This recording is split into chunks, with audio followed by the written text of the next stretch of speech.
দুই দলে বিভক্ত, একদল ইমানদারের পক্ষে আর একদল বেঈমানের পক্ষে, একদল কোরআনের পক্ষে আর একদল কোরআনের বিপক্ষে। আমরা কোরআনের পক্ষের কথা বলি, আমরা কোরআনের হালাল হারামের কথা বলি, আমরা জায়েজ নাজায়েজের কথা বলি, আমরা মালিকের বিধিবিধানের কথা বলি। তুমি মানলে মানো, না মানলে না মানো, সেটা তোমার ব্যাপার, কিন্তু আমাদের কথা বলতেই হবে, ঠিক কিনা? কি আওয়াজ? তুমি না মাইনে যদি আল্লাহরে বুঝাইতে পারো বুঝাও, তুমি না মাইনে আল্লাহরে বুঝাইতে পারলে বুঝাও, তোমার ব্যাপার। আমাদের জবান বন্ধ করা যাবে না। উলামায়ে কেরাম যদি হক কথা না বলে আল্লাহর আদালতে কেচি দিয়া, জাহান্নামের কেচি দিয়া জিহ্বা কেটে দাও। আমরা জাহান্নামের কেচি দিয়া জিহ্বা কাটার জন্য দুনিয়া আসি নাই। আমরা হক কথা বলেই যাব, এটা হলো আমাদের দায়িত্ব, এটা আমাদের দায়িত্ব। মানুষকে শান্তির পথে রাখা, মুক্তির পথে রাখা, কোরআনের পথে রাখা, শরীয়তের পথে রাখা, এটা আমাদের অপরাধ নয়, এটা আমাদের দোষ নয়। আমরা জগতের শান্তি চাই, তুমি আমাদের হাত ভেঙে দেবা, পা ভেঙে দিবা, গার মটকায় দেবা, পাইয়াছে কোথায় মানবা না মানবা সেটা তোমার ব্যাপার। আমাদের দায়িত্ব আমরা আদায় করবো।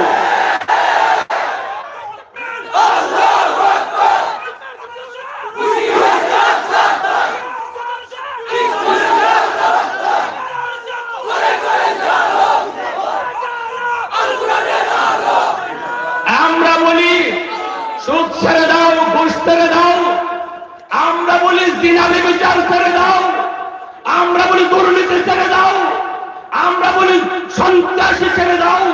বলুন এই কাজগুলি সমাজের জন্য অশান্তির না শান্তি? আরো ধরে বলেন। তাহলে আমাদের দোষটা কি? কি হাত ভেঙে দিবি? দোষটা কি? আমরা খুন করেছি, চুরি করেছি, ডাকাতি করেছে উলামায়ে কেরাম।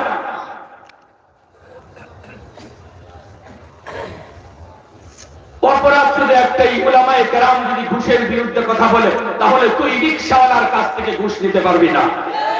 অপরাধ শুধু একটাই, আমরা যদি ঘুষের বিরুদ্ধে মানুষকে বলি তাহলে তুই ট্রাকের ড্রাইভারের কাছ থেকে ঘুষ নিতে পারবি না।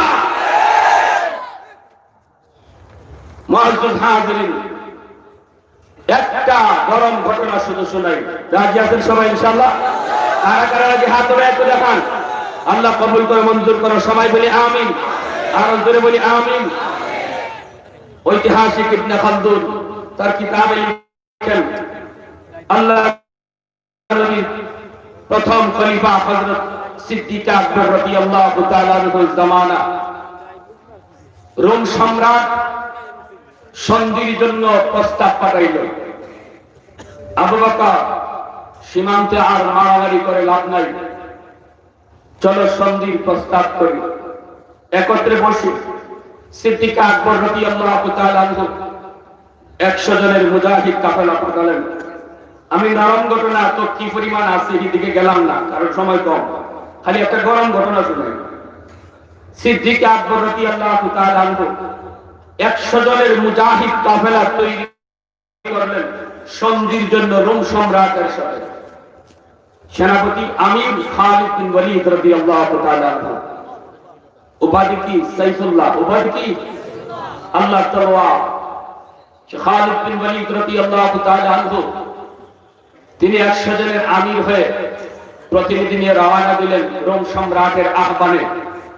কিন্তু যে দেখেন সম্রাটের রাজদরবারে ঢোকার আগেই রাস্তার দুই কিনারে 3 লক্ষ সৈন্য দাঁড় করায় রাখছে।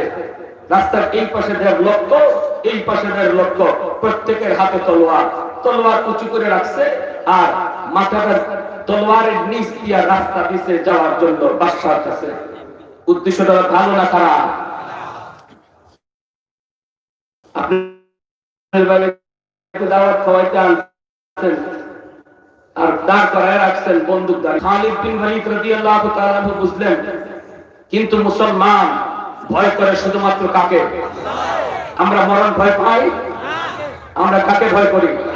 মুসলমান জানে দুনিয়ায় এসেছি একদিন, যাব একদিন, শিয়ালের মতো নয়, বিড়ালের মতো নয়। তামান্না কার কারণ করে হাত ধরে দেখা আল্লাহ কবুল করো, জোরে বলি আমিন। খালিদ বিন ওয়ালিদ রাদিয়াল্লাহু তাআলা আনহু সামনে আগালেন, স্লোগান দিও না, টাইম কম। সামনের দিকে আগালেন, আগা যাচ্ছেন সাথে যারা তাদেরকে নিয়ে, কিন্তু বিন্দু পরিমাণও ভয় নাই। এমন ভাবে বীর দর্পে সামনের দিকে আগাইতেছেন, এতগুলা তলোয়ারের নিচ দিয়া। দুশ্মনগুলি একজন আরেকজনের দিকে ইশারা করে, কিরে কলজা কি খালি বুক না পুরা বডি, কিরে তো বুঝলাম না। সাহস কারে পায়? সামনের দিকে আগান। আমার ভাইরা বন্ধুরা, এর যুবক কাল করে মনোযোগ দিয়ে শুনো। সামনের দিকে আগালেন, যা দেখতে পেলেন একটা গেট। গেটটা নিচু করে বানানো হয়েছে, গেটের উপরে একটা মূর্তি ঝুলায় রাখা হয়েছে। দুশ্মনদের উদ্দেশ্য হলো, মুসলমান যদি এই গেট দিয়ে প্রবেশ করতে হয়, মূর্তির সামনে মাথা ঝুঁকাইতে হবে। নাউযুবিল্লাহ। খালিদ বিন ওয়ালিদ রাদিয়াল্লাহু তাআলা আনহু তিনি বুঝে ফেললেন, দুশ্মনদের চালাকি তিনি বুঝে ফেললেন। যাইয়ে থমকে দাঁড়ালেন গেটের পাশে। ঢুকবেন না, মাথা ঝুঁকাবেন না। উপরে মূর্তি, মুসলমান মূর্তির সামনে মাথা ঝুঁকায় না, মুসলমান মূর্তির সামনে হাত জোড় করে না, মুসলমান মূর্তির সামনে শ্রদ্ধা করে না। মুসলমান মাথা ঝুঁকায় তো ঝুঁকায় কার কদমে? আরো জোরে আওয়াজ দিয়ে কার? খালিদ বিন ওয়ালিদ রাদিয়াল্লাহু তাআলা আনহু দাঁড়ায় গেলেন এই মূর্তির সামনে। এইবার তিনি আওয়াজ দিয়ে বলেন, এই দিকে ঢুকবো না, প্রশ্নই উঠে না এই গেট দিয়ে ঢুকার। আগে মূর্তি ভাঙতে হবে, এরপরে ঢুকার চিন্তা। আল্লাহু আকবার। আগে মূর্তি ভাঙতে হবে, এরপরে ঢুকবার চিন্তা। এবার তোরা বল, মূর্তি তোরা ভাঙবি নাকি আমি খালিদ ভাঙবো? দুশ্মনগুলি একজন আরেকজনের দিকে তাকায়। শুধু মুসলমান নাম শুনেছি রে, কোনদিন মুসলমান দেখি নাই। আজ মুসলমান দেখে নাও। মুসলমান কারে কয়? ঠিক কিনা জোরে বলো। মুসলমান দেখে নাও। মুসলমান কাকে বলে? হট্টগোল শুরু হয়ে গেল। বাদশা ভিতর থেকে বলতেছে, বাহিরে এত আওয়াজ কেন? ওরা কয় বাহিরে গন্ডগোল। কিসের গন্ডগোল? গন্ডগোল হলো মুসলমান এই গেট দিয়ে ঢুকবে না। কারণ কি? কারণ হলো উপরে মূর্তি, মাথা ঝুঁকাইতে হয়। মুসলমান মূর্তির সামনে মাথা ঝুঁকায় না, মূর্তির সামনে শ্রদ্ধা নিবেদন জানায় না।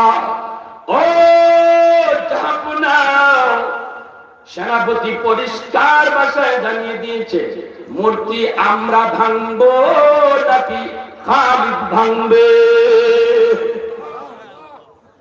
রোম সম্রাট করে দেরি করিস না, তাড়াতাড়ি যায় ভাঙ। কারণ মুসলমান যা কয় সাথে সাথে কাজে প্রমাণ করে সারে। দেরি করবি না। যদি ওরা নিজের হাতে ভাঙে তাহলে আমাদের ইজ্জত তেজপাতা হয়ে যায়, আমাদের ইজ্জত থাকে না। যা তোরা যাইয়া মূর্তিটা নামায় ফেললে, ওরা নিজের হাতে মূর্তি নামায় ফেললো। এরপরে খালিদ বিন ওয়ালিদ রাদিয়াল্লাহু তাআলা আনহু ঢুকলেন। দুইটা দেখেন রাজ দরবার, রোম সম্রাটের সামনে 100টা চেয়ার, স্বর্ণের চেয়ার রেখে দেওয়া হয়েছে বসার জন্য। খালিদ বিন ওয়ালিদ স্বর্ণের চেয়ার দেখা মাত্রই লাঠি মেরে চেয়ার ভেঙে ফেললেন। সম্রাট শুধু তাকায় তাকায় দেখে। এরপরে দেখে খালিদ বিন ওয়ালিদ তলোয়ার কারা বের করলেন। এই তলোয়ার আঙ্গুলি তুইলা শূন্যের উপরে বাদশার সামনে তলোয়ারটা ঘোরালেন বীর বাহাদুরের মতো। দুশমনের সামনে বাহাদুরি ও মুসলমানের ইবাদত। খালিদ বিন ওয়ালিদ তলোয়ারটা উপরে ঘোরালেন। এরপরে নরমাল একটা চারটা কান দিয়ে কাছে আনলেন। কাছে এনে তিনি বসলেন তো বসলেন, নিজের হাঁটুটারে বাদশার হাঁটুর সাথে লাগাইয়া নিজের একটা পারে আর একটা পার উপরে তুইলা। আল্লাহু আকবার। আরো জোরে আল্লাহু আকবার, আরো জোরে আল্লাহু আকবার। পায়ের উপরে পা তুলে তিনি বসলেন বীর বাহাদুরের মতো। এবার রোম সম্রাট খালিদ এমন করলা কেন? কেন তুমি এমন করেছো?